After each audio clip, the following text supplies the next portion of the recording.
Katoyo, welcome back again to my YouTube channel. So, don't mind the background guys. Dati po yan. So, ang vlog natin for today is about sa mga aking products. Kakahugas ko lang ng face actually. At ang gamit ko ay here. So, ayun, medyo basa pa siya. Guys. Ito dalawa siya eh. Hindi ko kasi napansin na meron pa pala ako. Kaya nagbukas ulit ako. Ito nakita ko siya dun sa taas. Hindi ko napansin na meron pala dun. Kaya nagbukas ulit ako ng another soap. So ayun nga, medyo matagal tayong hindi naka-vlog, naka-video. Kasi nga super busy rin sa work. You know, busy-busyhan. Pero kahit naman busy ako sa work, lagi naman din ako nag-upload, nag-update sa mga products. Like yung mga on-hand, diba? Pero minsan, meron talagang busy time na hindi talaga ako nakakapag-post. Pero kapag free time or kaya day off, yan, nagpo-post talaga ako yan. Usually. So, ito na nga. So, for today's vlog, guys, ang i-vlog natin ngayon is about sa aking mga products. So, yung products na i-share ko sa inyo ngayon, guys, is yung product ko na, beauty product. Nag-post ako kasi may kumatok sa bahay. So, ngayon, ang mga kasama ko ngayon dito sa bahay is mga kapatid ko. Nandyan sila sa kwarto. Pero alam naman nila na magbablog ako. Kaya sabi ko sa kanila, hinaan lang medyo yung boses nila. Kasi nga, ayun, mag-share ako about sa mga products ko ngayon. So, hindi ko na isasali dito guys yung sa lip tint ko. Since alam nyo naman na yun yung pinakauna kong product na nilabas sa Min Cosmetic. Pero, 'di ba, Min Cosmetic siya pero naglabas rin ako ng beauty products at the same time. Kasi ang naisip ko talaga noon before talaga, cosmetics lang talaga yung ilalabas ko.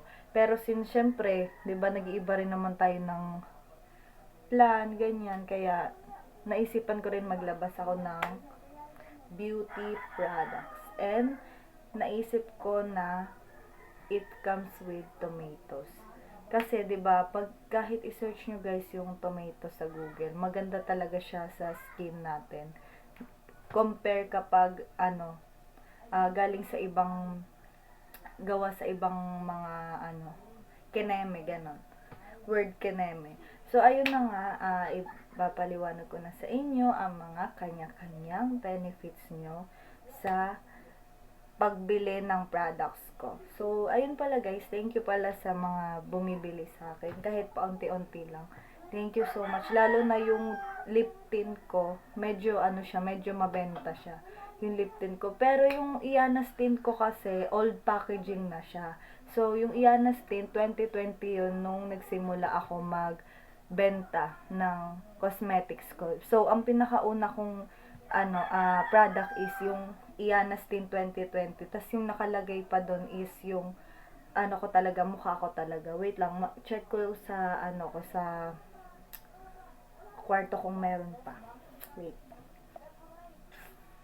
Ayun guys, as I checked sa kwarto, wala na siyang stocks. Pero ipakita ko na lang sa inyo dito sa picture yung yung packaging niya dati. Tapos ayun, 9 shades siya before, nung 2020 na nilabas ko siya. Pero pinalitan ko siya ng packaging ng I think 2021 or 2022. So ito na yung bagong packaging ng lip tint na guys. Silaw. Yan.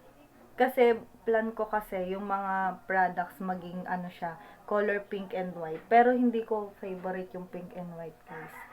Ko lang siya, parang pag nakita ko kasi yung pink and white, maganda siya sa paningin ko, pero hindi ko naman siya favorite.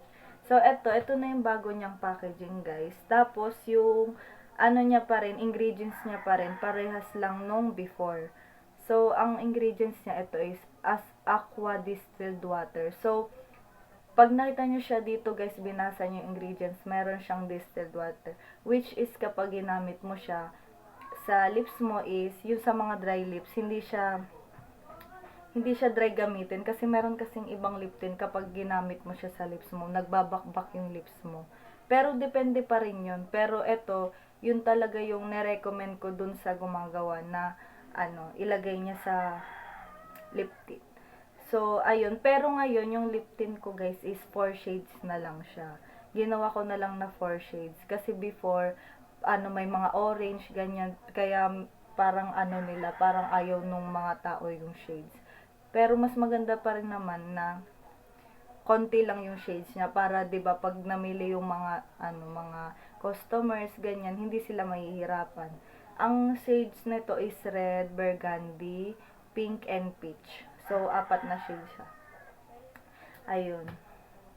So, 10 ml siya and all natural. Then, sa mga nagtatanong pala guys, halimbawa, bumili kayo nito ng lip tint, cheek and lip tint, ganon. Yung expiration date niya kasi hindi ko siya pinalagay dito. Pero, 1 year after open, ay meron pala, pinalagay ko pala siya dito. Yan, makikita nyo siya, expired date 1 year after opening. So, halimbawa, inopen mo siya ngayon. So, ang expiration date niya is 1 year. Ganon. Pinalagay ko pala siya dito. So, halimbawa, wala siya nakalagay dito. Ibig sabihin, fake yun.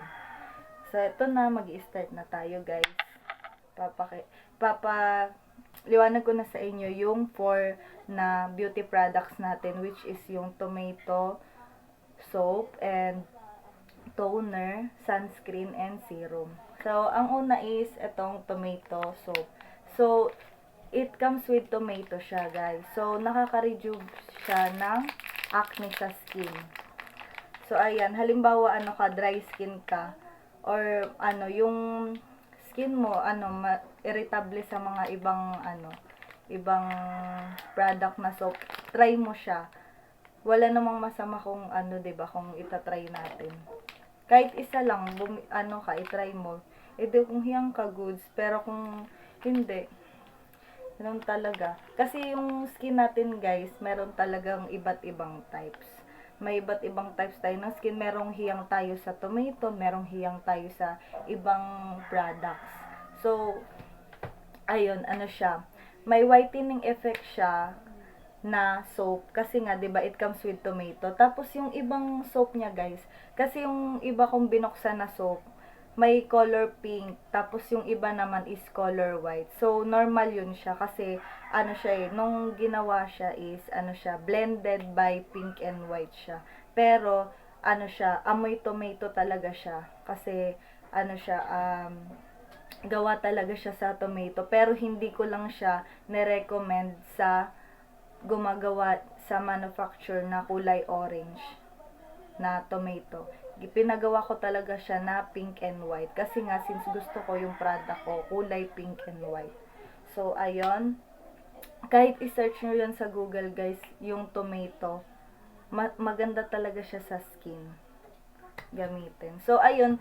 Simula nung nagkaroon ako ng product na ganyan, yan na yung ginagamit ko sa face at saka sa body ko. Tapos, yung sa mga nagtatanong pala, guys, kapag gumamit kayo ng tomato soap, kahit hindi nyo na siya ibabad, pero mas better kasi 1 minute nyo siya ibabad sa face nyo. Para talaga, ma-moisture niya talaga sa face yung paggamit.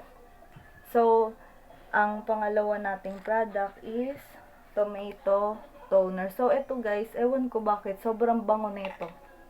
Ang bango niya talaga pag ginamit niya. Tapos, siya, mild siya sa face kapag ginamit mo. Hindi siya katulad ng ibang products na mahapdi siya sa mukha. Kahit sino gumamit. Yung kapatid kong babae, gumamit siya neto. Hindi siya mahapdi sa mukha talaga. Pero hindi siya recommended talaga sa mga 18 years old pataas. Yung mga products.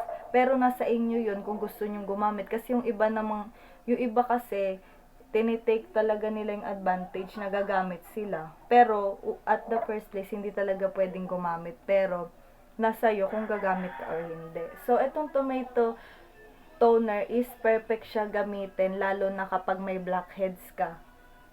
yung sa nose natin, 'di ba meron tayo minsan mga blackheads. So, perfect siya gamitin. Tapos, super bango niya talaga. As in. Ang bango niya. Tapos, nagmo-moisture din sa skin and nagmi-minimize ng pores. Sobrang amoy mo yung tomato niya. At perfect siyang ipare sa soap. Sa tomato soap natin. So, ito siya ginagamit after using the soap. Ginagamit siya ng every morning at saka night. Pero, yung iba, hindi nila ginagamit sa night. Yung iba, ginagamit nila to sa morning lang. Pero, mas okay siya pag morning at saka evening. Kasi tomato naman siya, hindi naman siya yung kapares ng ibang product na ano sila, mahapdi sa mukha tapos mas numinipis yung face nila. Kasi ito nga, galing siya sa tomato. Tomato siya made. So, ayun. Ang pangatlo is, ito ang Min Sunscreen with Whitening Effect. So, ito guys is hindi ko siya ni-recommend sa manufacturer na tomato. Kasi, sobrang OA naman pag pag sunscreen mo, tomato pa rin, 'di ba? So, ito siya is may whitening effect siya, guys. Then, siya, from the word sunscreen, it protects your skin from the sun.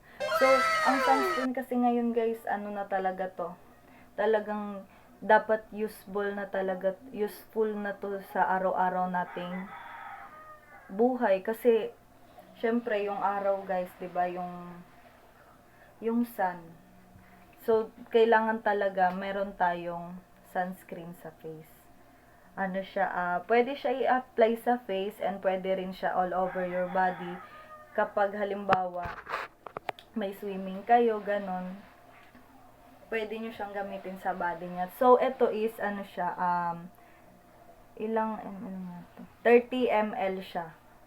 30 ml. Tapos, meron ditong pinalagay ko na yung for applying, pero hindi siya masyadong kita kasi. So, ayun, hindi siya, non-sticky siya sa balat. Ito, i-try natin. Ayan. Tingnan mo, yan siya. Yan. Non-sticky. Hindi siya yung parang malagkit pag inano. Tapos makikita mo talaga yung whiten sa skin mo. Tapos very light lang siya sa skin. And SPF 50 siya. Tapos ito pala guys, may pinost kasi ako nito. Yung pinakauna kong pinost is kulay pink. Kulay pink siya, pero meron din siyang white. Pero parehas lang sila ng ingredients, parehas lang sila ng effect. Kumbaga pag bibili lang yung customer, gusto ko lang may pagpilian sila when it comes sa sunscreen. Meron tayong pink and white, pero again, parehas lang sila ng ingredients at parehas lang sila ng effect. So, ayun. Very light lang siya sa skin mo, tapos hindi siya, mabigat. Kasi merong ibang, sunscreen parang mabigat sa mukha eh. Yan. So, perfect siya for face and body pag ginamit mo siya. And last but not, our last product is, pero hindi to yung last product natin guys ha. Bato na. Serum. So yan, serum. Para siyang parang amoy siya amoy gamot na kamatis, ganun yung amoy niya. Perfect siya gamitin pag night. Pag bago tayo matulog, guys. Tighten your skin and fine lines. So, kung may fine lines kayo, halimbawa, 'di ba, meron kasing iba na na skin, siya, yung parang matanda na yung niya. Yung skin niya dito. Ganon. Perfect siya sa ganong skin. And yung dark circles dito, pwede mo siyang i-apply dyan. Pwede mo siyang i-apply sa ilalim ng eyes mo. Kasi ang serum guys, maganda talaga siya gamitin every night. So, hindi siya recommend sa morning. Kasi merong ibang tao na gusto nila ginagamit yung serum pag morning. Pero depende pa rin naman yun sa'yo.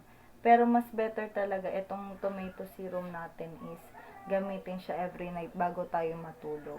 Tapos, pagka morning, maghuhugas ka ulit ng face, 'di ba? Malambot yung face mo. Ganun, hindi mo siya tatanggalin. Tapos, ano siya? Ayan, tingnan mo natin. Amoy ano siya, gamot. And very light din siya sa skin mo. Yung mga product naman natin, light lang talaga siya sa katawan. So, ayun na nga ang ating 4 products. So, yun guys, if ever, next time, meron na naman akong ilalabas na product. Pero hindi ko pa siya sasabihin right now sa vlog. Kasi nga, it's a surprise. Diba? So, ang ilalabas natin is cosmetics naman siya. Cosmetic, which is ilalabas ko siya sa February. This February. Baka, February 14 or hindi ko pa sure kung third week or second week ng February. Pero maglalabas ulit tayo. So, cosmetic naman siya guys since nakalabas na tayo ng 4 na beauty products. So, yun lang guys.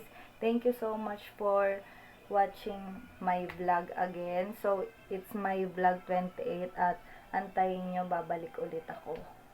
So, bye mga katoyo. Please like, share, and subscribe.